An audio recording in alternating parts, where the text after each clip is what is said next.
pretty much right together, just 26 points.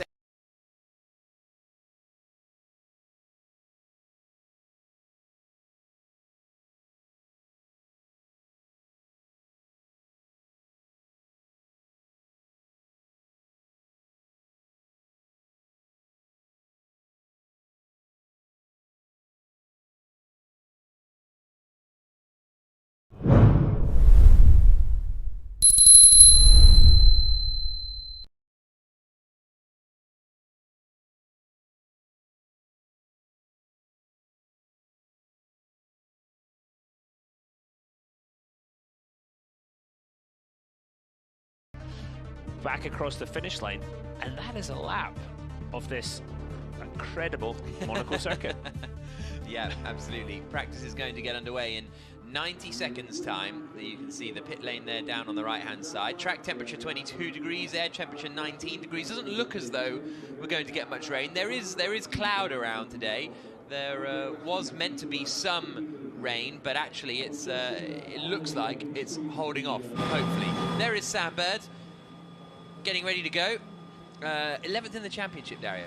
Yeah, it just has not come together yet, has it, for Sam? And we could have said the same thing about Mitch Evans pre-Rome in that dominant performance, but Sam needs a fight back this weekend, and today in Monaco, and you know, I think that's when he's at his best, when he's really got that sort of, he's got a fight to have, and I think today it's we're going to see a different Sam Bird from it that we've seen the rest of the season. Jean-Eric Verne is the championship leader, won the race here in Season 5, beating Oliver Rowland to victory, and we'll see what he can do. Stoffel Van Dorn is third in the championship. Yeah, Stoffel's bad, but his teammate Nick de Vries,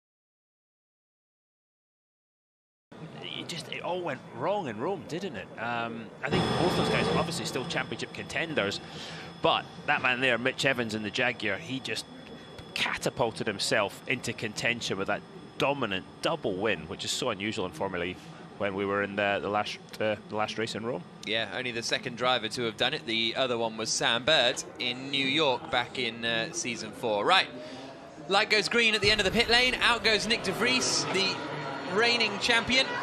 He joins the circuit, followed by Stoffel Van Dorn, followed by Sam Bird. This is Antonio Felix da Costa as he makes his way out of the pit lane behind his DS Techeetah teammate of Jean-Eric Verne, up through the right-hander of Sander Vot, and we get on with the session. Now, Monaco, to all intents and purposes, is its opposite land in Formula E, because everywhere else Monaco is slow, one of the slowest tracks on the calendar, one of the bumpiest tracks on the calendar. It's kind of the opposite for these Formula E cars. Yeah, absolutely. It's fast and it's flowing. It's the quickest circuit we race on all season long. And we talk about, F1 guys saying it's bumpy. I was looking for the bumps. The only bumps I could really see were on the braking zone for the Nouvelle Chicane. Down that hill is where we saw the pass for the lead on the last lap last season. But otherwise it's pretty smooth, and you can see, so slipstream comes into it here in the race this afternoon. The slipstream will be quite a big factor, I would say, as well. But yeah, very counter... and clean as well. This is quite a clean track. Oh yeah, but it's Monaco, isn't it? I think they use a toothbrush to clean the pavements during the night. Here's da Costa. Okay, I can hear you in the channel. You can hear the slight scratch in the radio, and that's one of the problems. All these buildings, all this building work, all the scaffolding makes it difficult for the radios to work consistently throughout They're out on the circuit, and the drivers and having to impart information to the engineers and vice versa. Looks to be exactly the same as with the... It's a little bit more difficult, so you have to pick the spot on the track. Oh, is this a new track? You some of the talk corners to or do get, look familiar. Talk to. hashtag Monaco Attention all Prix. teams, attention all teams. This is race control. Full Yeah, course this looks yellow very in much 5, similar to 4, 3, the 2, 1. Full course yellow. Full course yellow. Scott Elkins, the race director, deploying the full course yellow Formula just One as a track. test in the early stages of this free practice session. Tobias points out that Antonio Felix da Costa won both races of the first Berlin doubleheader at the end of season 6. I take your point. I take your point, Tobias. I guess technically he did win that doubleheader. It doesn't feel like that to me because that was the sort of 6 races in 9 days in Berlin. So there's around 27 minutes doubleheader, control. but, you know. left of this first session. 5, 4, 3, 2, 1. Green flag. Full course yellow ending, and away we go again as Evans comes up the hill. Nick Cassidy weaving around. There is attack mode on the right-hand side, up at Casino Square. You see the bumps here, that's where the side streets come in. That's where we walked from the hotel this morning, but you see as the side streets enter the race circuit, that causes those bumps where you see the cars moving out to the right to try and find the smoothest route down the hill into Mirabeau.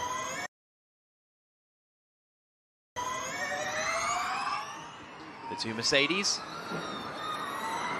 through Portier, under the tunnel. This is the point. The guys have done a lot of simulator running, and pretty quickly here you can work out if what you learned in the simulator is actually realistic or not, as far as energy figures and actually just car setup as well. It's a circuit that the teams and drivers know pretty well. There's not a huge amount of surprises, whereas when we go to somewhere like Jakarta at the beginning of June, where there's not a lot of information, the teams are going to be a little bit more blind on arrival as the Jaguars come through the exit of the swimming pool, then up to Raskas. A bit of backing off here and there, but talking to Stoffel Van Dorn, who's here at the head of the field, and he says that the toughest part of Formula E now is that group qualifying. Getting into that top 4 in your qualifying group is the toughest and almost most important part of the weekend now. And why did what was the difficulty? Was it traffic, or was it just getting the tyres at the right? Because you have to be right on, you have to be fully on it. It's not, oh, you get a banker lap and then it's all right and then you do another. It's like he was saying that you have to be on the edge just the whole session, finding that time. Because then once you get into the duels, it sort of is what it is. You do your best lap at 250 and you go through or you don't go through. Whereas he says that that qualifying groups part is really tough. It's interesting. And Lucas de Grassi said something kind of similar. He said, one slight mistake in any of the sessions here, whether it's qualifying, even in practicing, damage the car, he said, and your weekend's over. So the level of pressure the drivers are feeling is quite extreme, I would say. But that's part of the job, is handling that. There is Sam Bird, who was on his way through the order in the way that Mitch Evans was. Just having some technical glitches here and there. Didn't quite get the results that Evans did, and ended up not finishing the second race of the weekend. Yeah, 5th in the first one. So we sort of talk about, Sam needs to fight back, but I think the pace is obviously there. It's just difficult when your teammate wins both races and you come away with the 1/5 position. Not that man James Barkley would have been complaining. No, certainly not. No. Da Costa across the line now, 3rd. Quickest, slots down to 4th, but the lap times are dropping. He moves out the way of Nick Cassidy on the climb up Au Rivage. Antonio Felix da Costa, winner here last year. Cassidy has had a bit of a tricky year so far. A few things going wrong here and there over the course of the season. Missed quite a lot of running in Rome. I'm just shutting down my camera drive shaft on this side. Problem. And just from not then enough on, he was bandwidth just sort of at the on the back foot. And as you were saying, what Lucas de Grassi said, one kind of slip and one lack of running, and you're in a bit of trouble. Yeah, with practice time so limited. Yeah, it means you've got to be spot on. You've got to have a perfect weekend. And a couple of the team principals were saying here in Rome, because, as you said, Jack, all the teams know the circuit so well, they really expect this race to be even closer, qualifying to be closer, this race to be closer than we've seen so far this season. Let's listen to this. So that should be quite interesting this afternoon. Cassidy's first race Yeah, on so we've Monaco got was Cassidy here last and season. French. Despite living in the There's a lot of Principality, he Netherlands never based raced drivers. here. There's De Vries, Jean-Eric Verne. Now he has. In fact, Van Der- a lot of the Monaco rookies struggled a little last season. Jake Dennis was Sebastian another one of Buemi, them. if So I remember correctly, was interested to see also what involved in they can do Formula this 1. year as he comes through Rascasse up towards Anthony Nogues at the final corner, named after the man who invented this race in 1929. Askew, obviously a rookie this season, he suggested he didn't even expect to ever race at Monaco. It was never on his sort of career path. He did the road to Indy, thought he was going to race in IndyCar. He did for a while, and then Michael Andretti brought him over here, so it was all a bit new for him, and he was loving the experience. But there's that point where you show up here as a rookie and you see all the boats and the glamour and all that, and you've just got to get on with it, just do the job and get to work. That so is you can't be too distracted by the fact that it's Monaco, and it's just another race. Is Askew the only driver I would in like the to field to see have done the head-to-head to have raced Formula at 1, Indy Formula and E, Formula 2 Monaco now? and 3. I think he is. I'm just looking And through. Yeah, I believe he is. maybe toss in, for good measure, a Australian V8 supercar the Mercedes and the into, Porsche. Then here's Van into Dorn the coming mix into the and see hotel hairpin. how they go head-to-head down Third in the this track. championship, second in the opening race in Diriyah, third in the first race in Rome, 2 pole positions. Mercedes have taken 3 of the 5 pole positions this season. Haven't converted it into a victory yet for Van Dorn. De Vries did take pole and win. No, he didn't win, did he? Sorry, he didn't take pole, but he won the opening race in Diriyah. So they've not won a race from pole position this season, Mercedes, despite taking 3 of the 5. Yeah, Stoffel missed the attack Driving one, for didn't the he? Mercedes And that cost team. him heading through Tobacco. I love Incidentally, Tobacco. Just a little bit of a lift the at the first part. Mercedes So really team cool. See how much curb he jumps over there. Car doesn't look if I great. remember Car's correctly, sliding around. is also Stoffel making a managed lot of by corrections. Susie Wolf, which is the wife of Toto the Wolf, front the tyres team boss of the sliding. Petronas what was AMG quickest, Mercedes Formula 1 De team. Vries to the top so far. We're just it's Stoffel second. Yeah, your car looks terrible. They're 1-2. Look how steep is that fast. run is out of This is Sandoval really up the hill. You've got to get that exit absolutely right. Get to the throttle as early as you possibly can. Look how the corner, as you approach, imagine we're sitting higher with the camera than the driver. The corner appears, it's a completely blind entry, which the outside shot doesn't really do that. They that actually how show steep how it is and much how blind it is kilowatts justice. is being Pascal pushed, Wehrlein, 7th in the championship. because they are won looking in more at Mexico City, but at the then power output Porsche and sort of slipped speed. back into their normal lower end of the top 10 position, which is kind of the trend we saw from them last This isn't season. even You know, the qualifying, odd this race is just of free practice. looking like So you might even real see some contenders, guys but most of the time do 6th some racing to against each 9th other. would be where they would settle down. Okay, You think about this as okay, quite, that obviously a iconic smooth shot circuit, within quite that flowing, quite fast, tunnel. very Mexico-like in the speed of the corners. This could suit Porsche today. You can definitely see the speed Here, difference the between rear tyres on the Formula edge of E and locking Formula up as 1. he There brakes is for a the chicane. This is huge driver's eye difference. view. So But just Formula leave E it. ain't slow. They're It's a definitely great not slow. camera right to the apex. Through to back. Tabac is an old school Formula E street circuit type corner, isn't it? No runoff, no sight lines moved back. There's barrier on the entry, barrier on the apex, and barrier on the exit. You better get it right. The I love Envision this cars new back in helmet the pits, cams. as are the Porsches now. Bird, They Degrassi, really- Mortara have all been I see a through. lot Evans, of the new camera angles. He's on a lap now, and, but he hasn't actually set a lap time feeds so far. are That's why definitely there's inspired 21 drone cars racing. up there. Tinktum arriving on the Where edge, would isn't it- he, coming into the swimming pool? Good man. Instead of This bodes well strapping for a today, small little doesn't it? camera Yeah. onto a drone, they actually have got a small little camera inside the helmet. Tinktum's got good experience here, hasn't he? F3, First F2. person So. perspective. Certainly has. And double point score for the Neo guys last time out in Rome, in the last race in Rome. So that was fantastic. Tinktum up to P7, 34.6, so 4/10 off the quickest Nick de Vries in the Mercedes. So yeah, I think it could be quite tasty this afternoon. See what Dan Tinctum can do. Tinctum won the sprint race in Formula 2 last season, beating Oscar Piastri and Yuri Vips, which is not a bad effort. Obviously, I think that was some kind of reverse grid. I don't recall the exact regulations, but nevertheless, Piastri and Vips are a strong duo to beat. If you've just joined, good morning from Port Elizabeth. Hairpin Dictum.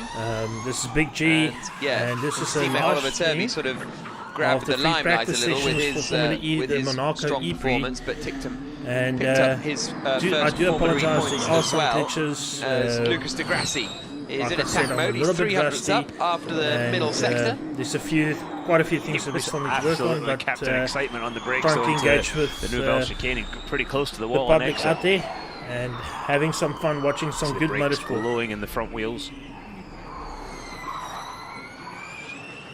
17 minutes to go. De Grassi across the line for a lap at 250 kilowatts. It's pretty much the first 250 lap we've seen, and it's a 34.112. A few other quick laps coming in with Roland Askew, Sete Camera all pushing, but it's still very much the early stages of this session as De Grassi goes to the top, as I say, on the podium on 2 occasions, not one in Monaco, Lucas de Grassi. And as we've seen, teams in the previous races this year put a lot, with this new qualifying format, are putting a lot of emphasis on qualifying more than energy running. And in fact, in Saudi, I think we didn't see hardly any race running before the race itself, the first day, because qualifying is so important. Track position is so important now, as close as the field is with this new qualifying format. Please feel free to correct me if we're going to see the championship. If I say something incorrect, at the head of the field, it's so important. Just getting into Formula E. If you are one of those, I'm mostly focused on drag racing, New helmet drift, for Jake Dennis rally, this weekend as he comes and up V8 through supercars. Another one. Yeah, and other as he comes up through Casino but I'm Square, he goes embracing past his teammate Oliver electric Askew technology. With an identical white helmet. Yeah. Thanks, boys. A few people have asked me what if somebody asks at the Hotel me Hairpin, to almost build like the race car. handbrake turned that, it looked like. Very interesting technique, yeah. I'm Carried all a lot for of it. speed If in, and they as you say, provide just me parked with at drivetrain, the batteries, apex to get the car whatever to I need, rotate. Slid I'll all build the my way car into an out of electric race Portier car. into No the problems. down through the tunnel. Now down to the Nouvelle Chicane, the old Nouvelle Chicane, because it is just the standard one this year, as opposed to the slightly different configuration Formula E ran last season. Dennis into Tabac. He's still got about another 20 centimetres to the barrier there, but at the swimming pool, yeah, maximum attack. He's pushing, isn't he? He's 1.2 seconds up on De Grassi after 2 sectors. This lap is really flowing so far. Final corner and out towards the line then.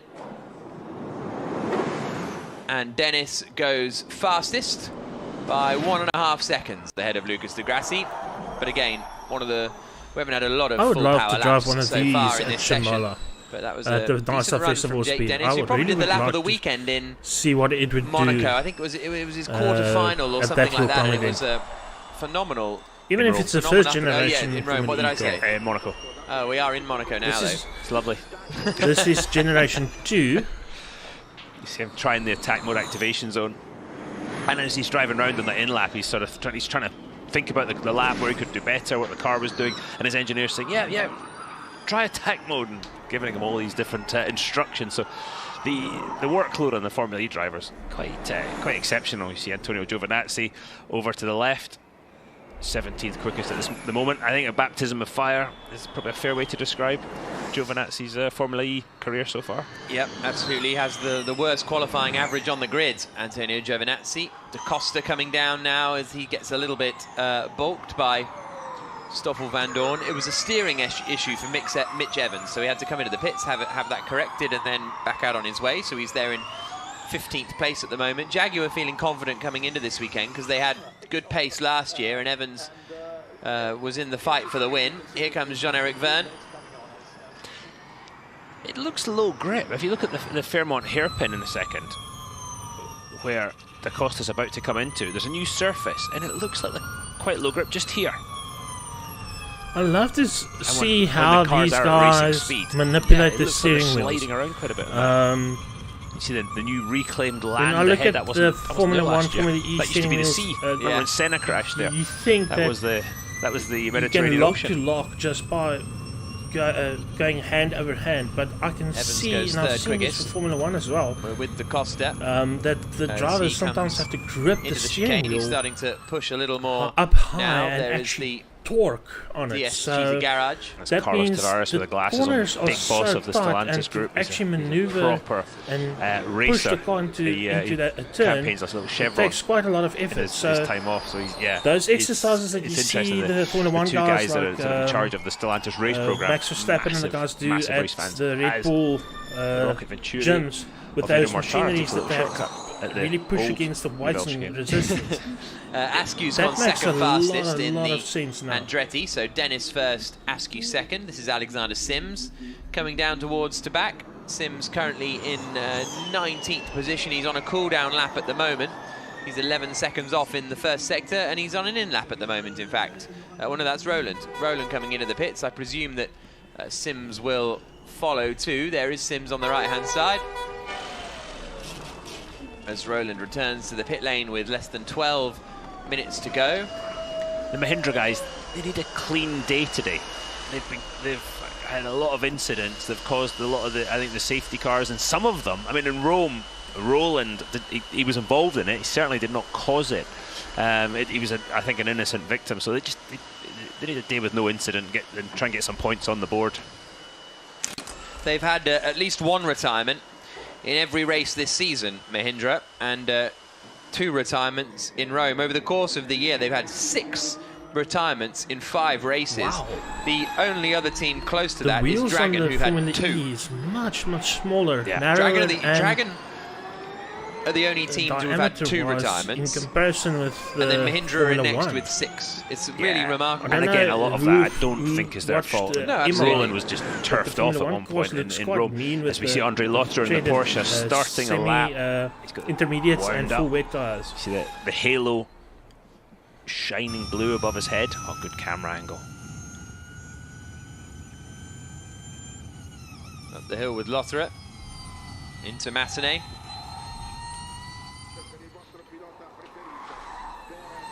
Skims the barrier now down the hill. You see him pulling over to avoid the biggest of the bumps as he comes into Mirabeau. Look at the camber of the road. Back over to the right, trying to carry as much speed as possible through the Fairmont hairpin, but it's just not. None of them are rotating through the middle. It's like the cars are just sliding across the surface. The right-hander back onto the seafront through the tunnel. Now they'll be thinking about the braking zone for the chicane. How late can you brake? First time you've got the thing wound up. Approaching the corner quite a bit quicker than before. We've got a yellow flag somewhere on the lap. Sanderbot, as Lotterer now comes through the middle sector split. And we'll see how he is doing compared to those. He's a quarter of a second up on Jake Dennis's time, so pushing on this lap, Lotterer, as we've seen. But it looks a lot more in control than Dennis's lap did. Track will be evolving all the time, right up to the wall here at Anthony Nogues, up the curve a little bit, and out to the line. And Andre Lotterer in the Porsche goes quickest by just over 0.3 of a second. Jean-Eric Verne immediately slots into second place behind him in the DS Techeetah, 0.2 away from Lotterer. Lotterer's best result here, 7th in season 5 for DS Techeetah, wow. So that's his best Formula E result around the Principality, his best ever result, I think, around the Principality. Cassidy slots into 6th place as Verne, having completed his lap, is still pushing a little. Bird getting pushed back into the pits, down in 18th place at the moment, Sam Bird. So they change the tyres, ready for a final run, where I think we'll see a flurry of quick laps. Here we go on board with Antonio Felix da Costa. And the first thing we've got is this long curved braking zone. In comparison with Sanderbot. something like Formula 1 cars, You're locking the wheels a little bit back to throttle, a little bit slow back to throttle. The front wheels isn't Again, turning from a commentary that booth, it's much much. easier to do. But Up through Beau Also, Rivage. with a narrow tire like they're running, Pops over the hill you into don't Massenet. need that amount of Keeping it over to the left as much as possible to open up Casino Square. Hear the car hitting the ground.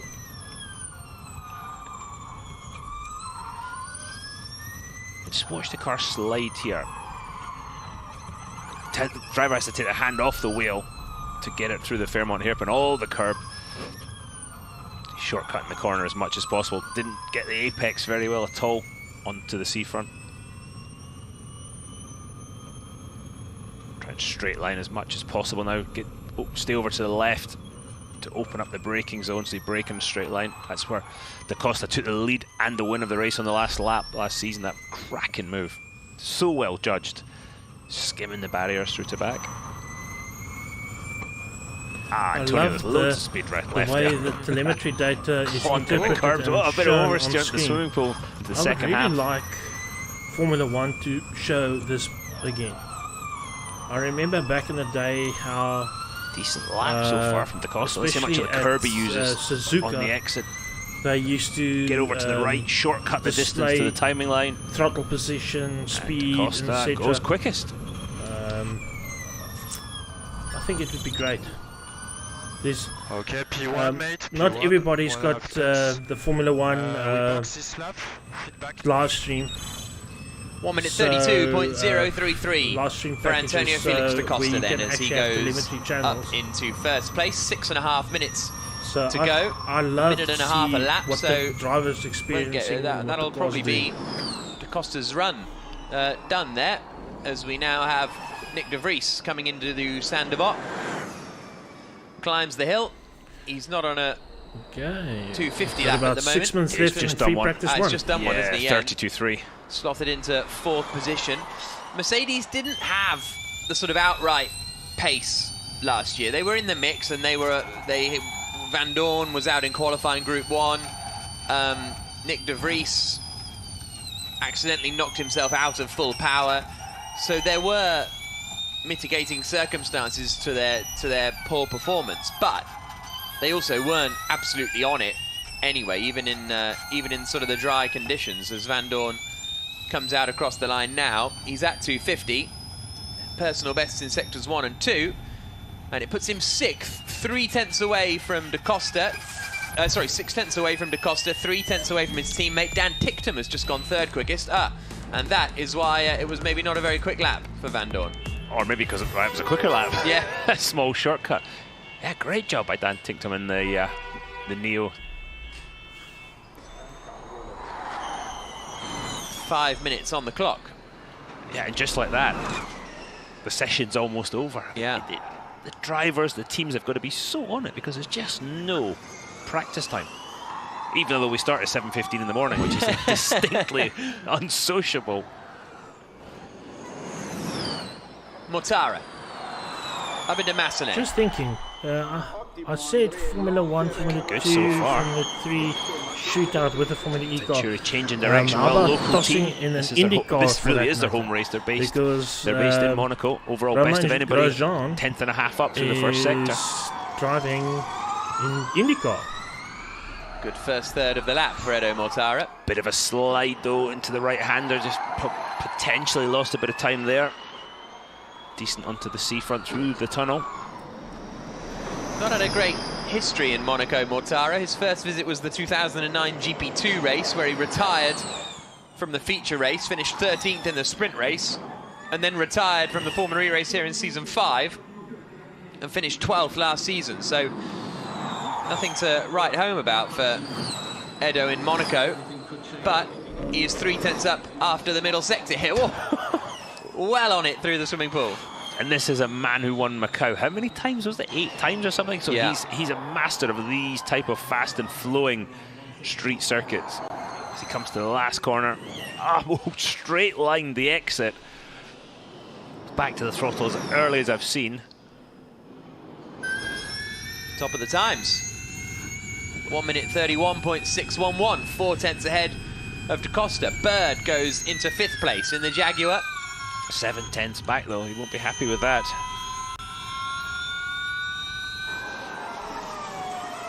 Bit of traffic jam going on at the Fairmont. Lotterer goes into second place. Tictum's pushing again, so he's already up there in 5th position, but he's on another push lap here, Dan Tictum, and he's only 500ths down on Mortara in Sector 1. Here comes the Neo driver down into the chicane now. Oh, he's locked that one up and straight on. Yeah. Well, good for him. He's found a limit. Yeah. You know, that's the thing. He's pushing like crazy. He's not just accepting the status quo. He's absolutely pushing the limit. And you see his teammate ahead, Oliver Turvey. They're a great combination. The very experienced Turvey, the rookie Dan Tictum. It's working well. Roland has jumped up into 4th place. Jake Dennis is on another push lap, and he is a 10th down after the middle sector on Mortara's time, so he might be able to jump up into the top 3 or 4. Just over 2 minutes left on this free practice one. Arriving locked up into the Nouvelle chicane and straight. I mean, yeah, he was a bit late. Yeah, he started to lock and he just released the brake. He thought, yeah, that's not going to work. Didn't want to flat spot the tyres, do any damage. So, but yeah, definitely found the limit. Jake Dennis moved up to 3rd place, 31.8. 2 minutes to go. As you say, Dennis into 3rd, then DaCosta 4th, Roland 5th, Tictum 6th, then the 2 Jaguars of Bird and Evans. Freitz is on an out lap now, as is Stoffel Van Dorn. Van Dorn's lap time, by the way, got deleted because of track limits at the chicane, so that's why he's down in 20th place. He did do a lap time that, to be fair, is only currently good enough for 11th position. Here's Max Günther in the Nissan. Max Günther, 17th in the championship.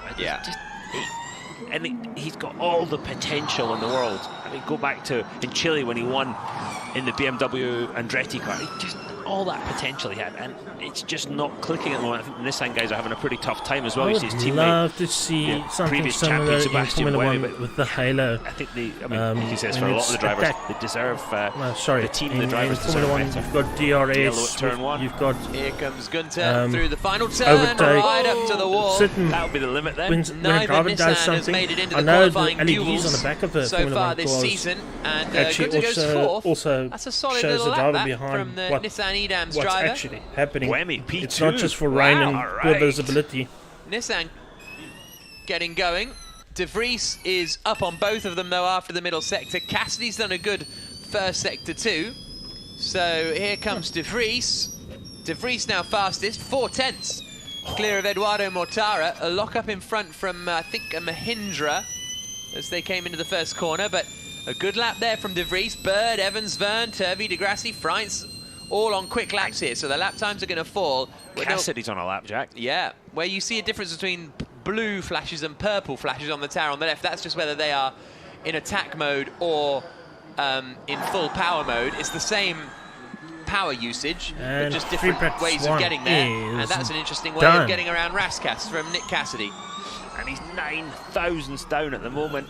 Let's see how much he lost with that lockup. Mitch Evans to P7. Checkered flag falls. Cassidy takes it and goes 2nd. Good lap that from Cassidy. Needs a decent weekend as the Envision Virgin driver, just the Envision driver. And Cassidy goes into 2nd place. Then de Grassi up into 11th spot. Jean-Eric Verne into 8th position. Up into 16th goes Robin Freitz, so quite a way back from his teammate. Turvey's on a full power lap as he comes through the chicane. He locks up as he makes his way in. After the first sector, Turvey is 4/10 down. His teammate Tictum is suddenly down in 15th. Remember when we were saying what a good job Tictum did? Turvey's 9/10 down after the middle sector, so this lap will put him around about Tictum. Wehrlein hasn't had a particularly good run, down in 16th place.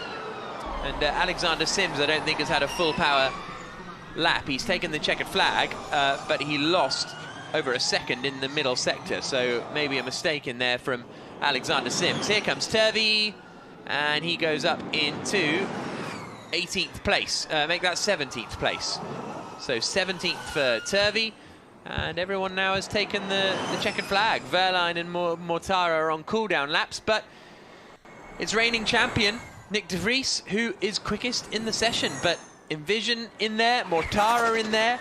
Quite a bit, we see this quite a bit actually in Free Practice 1, but a fairly large field spread overall. A second separating the top 14.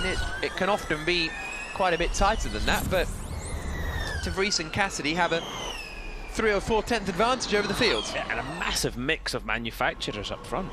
The trick is this afternoon to do it when it counts, but also to get out of the group stages, you've got to do that lap at 220 kilowatts power and not the 250 kilowatts power that everybody's just done those laps at. So that the car will feel a lot different in that setting, will handle a lot differently, and the track will drive a lot differently too.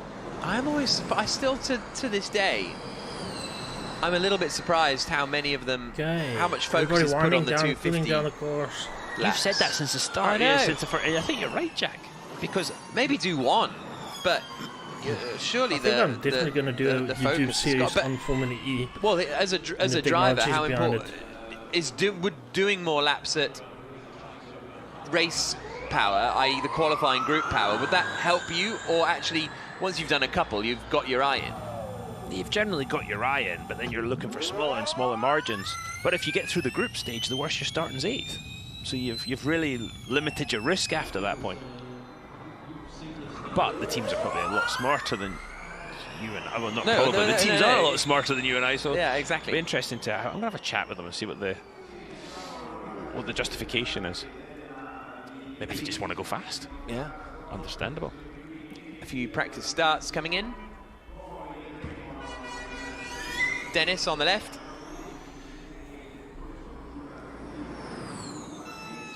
This is on board with De Vries.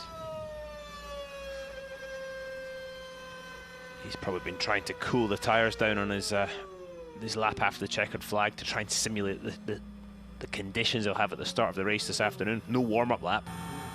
They will just drive. This is so weird. What, 20 feet, 30 feet forward, and off they go. Listening for an ancient Start from idol. Sims. Buemi got the better one, didn't he? You just hear an electrical buzz and hum, and then the De Vries waiting his turn from the electrical to take a practice start. He'll be hoping that he'll be starting on pole position cool for the actual race later on today.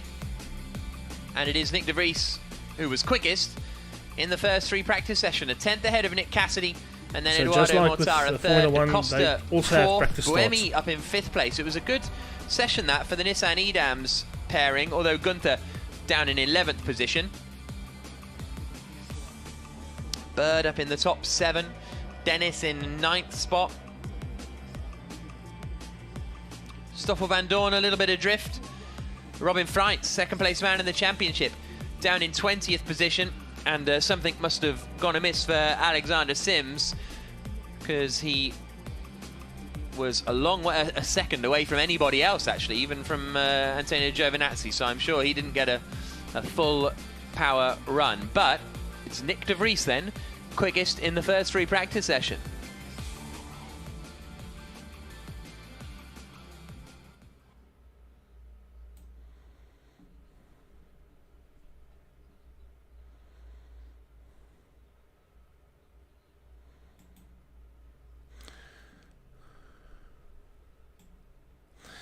Okay, so that concludes the first free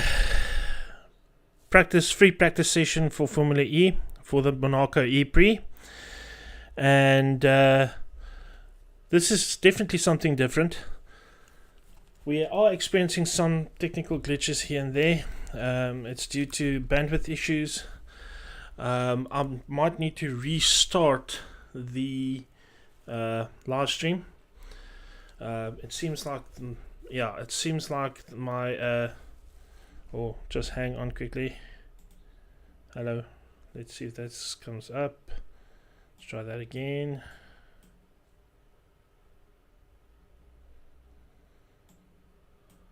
There we go. Yes, it seems like my like our camera just went out, and it's a little bit of a problem. So I'm gonna.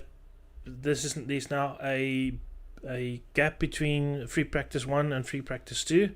So I'm gonna sign off for now, and we'll be back at around 9 o'clock or just before 9 South African time, and then it's free practice 2.